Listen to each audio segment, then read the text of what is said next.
होई गणनायक जलताना करो अनंग रसोई पारस पद परवाना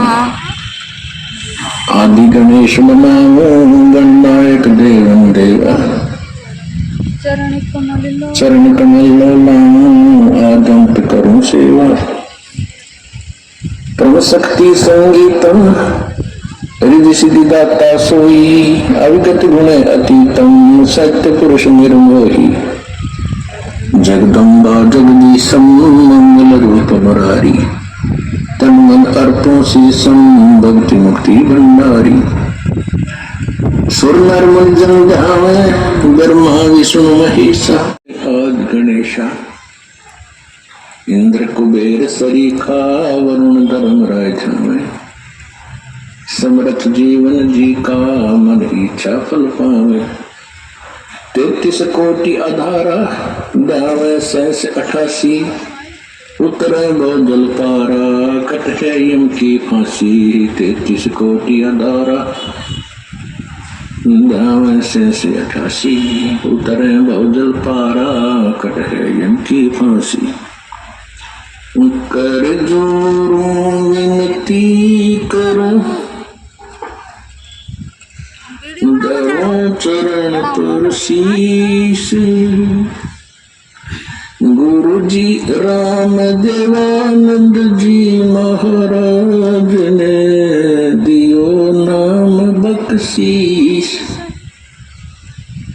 कोटि कोटि सजदा करो कोटि कोटि प्रणाम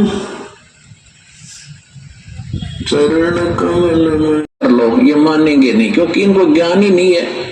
इनके जो मूर्ख गुरु हैं अज्ञानी जो शिक्षा जरूर प्राप्त हैं संस्कृत भाषा अवश्य जानते हैं।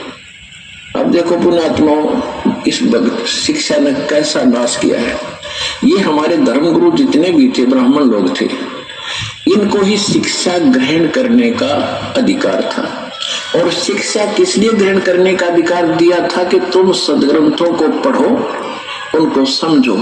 वो संस्कृत भाषा में और फिर हमें बताओ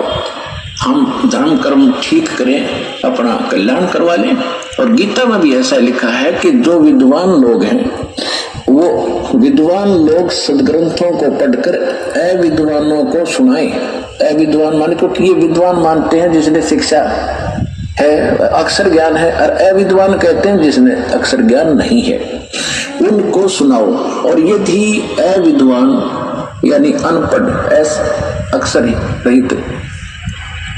वो अगर विद्वानों की बातों को सुनकर उनके अनुसार आचरण कर लेते हैं तो उसको मालूम है। जैसे इब्राहिम सुल्तान कितना बड़ा राजा था कितना सुख था उसको मालूम था ये पुण्यात्मा पिछले पुण्य को भोग रहा है बकवाद लगा हुआ है 16,000 तक क्या करवा लिए उस मूर्ख ने थोड़े से जीवन के में फिर खुला थोड़ा खूब धनवत था पिछले संस्कार का इसलिए दान पुण्य कर रखे थे उसने वो सम्मान वाली आत्मा थी। फिर शेर खां नाम का एक राजा बना शेरवान शहर में शेर और फिर उसके बाद फिर उसके दान करवाया दाता ने कभी फिर सुनाएंगे कथा जो पुराने उनको मालूम है। उसी पुण्य से राजा बना हुआ था उसे भोग रहा था फिर वो गधा बनता फिर मालिक उस प्यारी आत्मा को उस नरक से निकाला राजपद छुटवाया उसका पीछा पड़ गया। और जब उसने ज्ञान हुआ तो उसका दिमाग सचमुच मतलब गधा था कति बिगाड़ कर रहा था। फिर परमात्मा ने कह भी दिया था कि जा इब्राहिम अब ज्ञान तुझे हो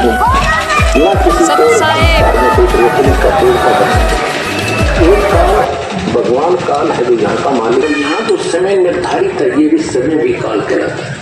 ये दोनों के दोनों परमात्मा है कबीर साहब के आदमी ने उसके हुक्म के से चलते हैं। तो वो जो काल उसमें काल है समय फिक्स कर रखा था इतने समय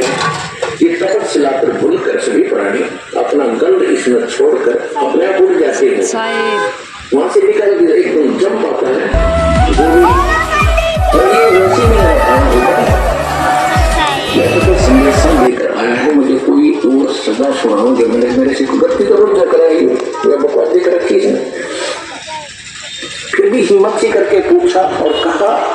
कि क्योंकि जब इसको ने सतलोक में गलती की थी जोत नरेंद्र ने काल में, तो जोड़चित रूप में आकर ही परमात्मा ने उसको 21 ब्रह्मांड समेत और दुर्गा समेत, और दुर्गा के अंदर सभी आत्मा परमात्मा ने फिक्स कर फीड कर दी थी, भर दी थी, जिन्होंने इसके साथ आने की स्वीकृति दी थी। तो इसने वहां दुर्गा के साथ बद व्यवहार करना चाहा, इसकी बेइज्जती करने दी बता, इसमें पीछे ना हटिए, कुछ आगे बढ़ा करते तभी सफलता होगी। बोलो सतगुरुदेव जय हो सत महाराज जी।